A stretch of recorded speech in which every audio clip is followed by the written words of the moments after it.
Subscribe करें GST platform YouTube channel को और बेल आइकन प्रेस कर लें जीएसटी और इनकम टैक्स की वीडियोस सबसे पहले देखने के लिए।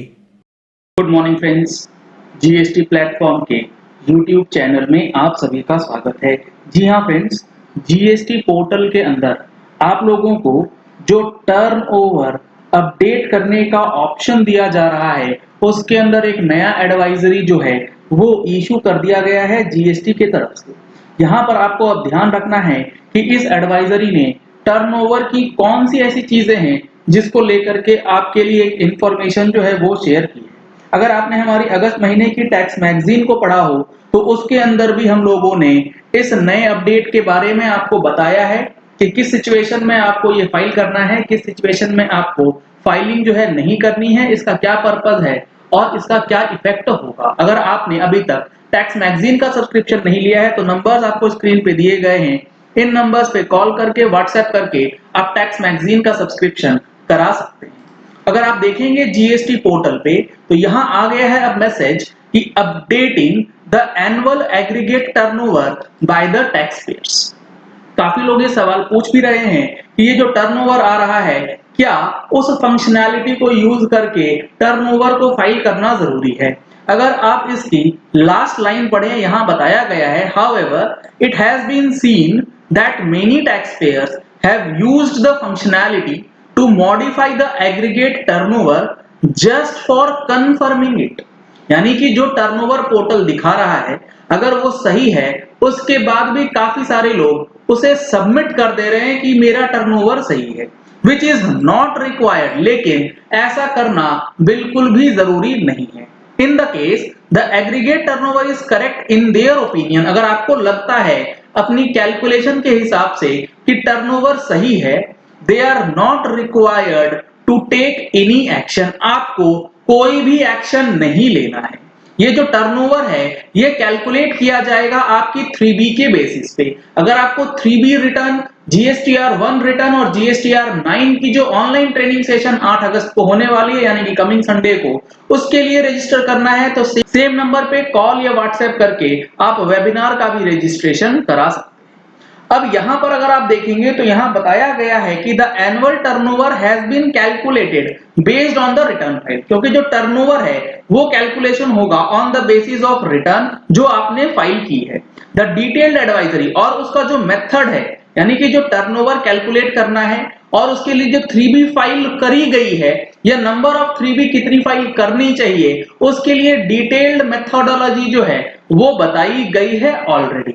अगर आपने नहीं देखा है तो मैं आपको अभी दिखा दूंगा। A functionality has been provided at the common portal to modify the turnover which is auto-populated where taxpayers have reason to believe that the turnover has been calculated wrongly। अगर उस मेथड के हिसाब से जो टर्नओवर आ रहा है आपको लगता है गलत है, तभी आपको जो फंक्शनैलिटी दी गई है टर्नओवर फाइलिंग की उसे करना है। In such cases taxpayers may modify the aggregate turnover. उस केस में ही आपको अपना एग्रीगेट टर्नओवर जो है उसे मॉडिफाई करना है। In case such modification is made beyond a certain limit.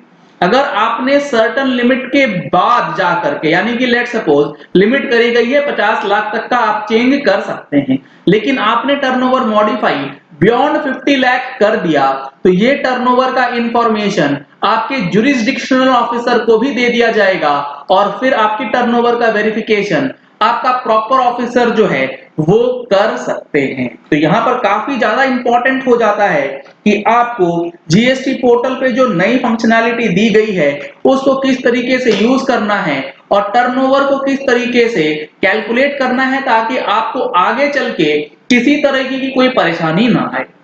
अगर आप देखेंगे यहाँ जीएसटी पोर्टल पे तो यहाँ बताया गया है एस्टिमेटेड टर्नओवर और based on the returns file. जब आप यहाँ पर देख पा रहे हैं जो एस्टिमेटेड है एज पर फॉर्मूला और एज पर रिटर्न दोनों सेम है, तो आपको इस व्यू एंड अपडेट के अंदर जा करके ये जो फाइलिंग करने का ऑप्शन है, यहाँ पर आपको टर्नओवर जो आपको रिपोर्ट करना है या कुछ चीजें आपको एक्सप्लेन करनी है, ये तभी करनी है जब अमाउंट जो है एज पर योर कैलकुलेशन और इस पोर्टल के अंदर जो फिगर है उस दोनों में डिफरेंस। अगर कोई डिफरेंस नहीं है तो आपको ये फाइलिंग करने की जरूरत नहीं है, इसमें आपको टेंशन लेने की जरूरत नहीं पड़ेगी। क्योंकि क्लोजर डेट इसका है 31 अगस्त। तो काफी लोग इस चीज को लेकर के कंफ्यूज थे कि किस तरीके से ये फाइलिंग जो है वो होगी।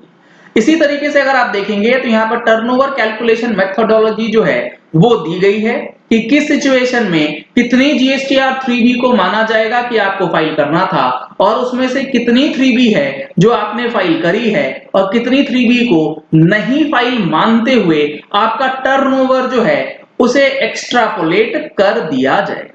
इसके साथ साथ यहाँ पर एक एडवाइजरी भी दी गई है।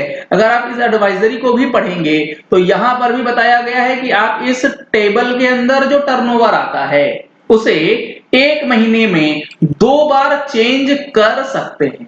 2 बार से ज्यादा अगर आप चेंज करेंगे तो वो डेटा आप नहीं चेंज कर पाएंगे, वहां पर आपको प्रॉब्लम जो है वो आ सकती है। यहां पर बिल्कुल क्लियरली मेंशन किया गया है कि जुरिस्डिक्शनल टैक्स ऑफिसर के पास भेज दिया जा सकता है अगर आपका जो डेटा है वो बियॉन्ड सर्टेन लिमिट फ्रीज कर दिया है आपने उस सिचुएशन।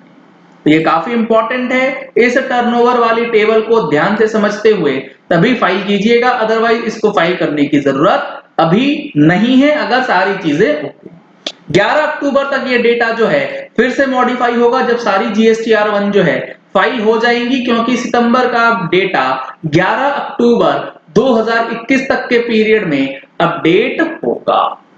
चलिए इस वीडियो को यही एंड करते हैं। आशा करते हैं कि आपको ये पॉइंट क्लियर हो गया होगा कि जीएसटी पोर्टल के अंदर जो टर्नओवर डिटेल्स है वो किस तरीके से अपडेट करनी है और किस सिचुएशन में किसे फाइल करनी। अगर आपने हमारे चैनल पे फर्स्ट टाइम ट्यून इन किया है तो चैनल को सब्सक्राइब करने के लिए नीचे दिया गया रेड कलर का सब्सक्राइब बटन प्रेस कर लीजिए। साथ में जो बेल आइकन है उसे प्रेस कर लीजिएगा ताकि वीडियोस की नोटिफिकेशन आप तक रेगुलरली पहुंचती रहें। Thank you and have a nice day. Subscribe करें जीएसटी प्लेटफॉर्म यूट्यूब चैनल को और बेल आइकन प्रेस कर लें जीएसटी और इनकम टैक्स की वीडियोस सबसे पहले देखने के लिए।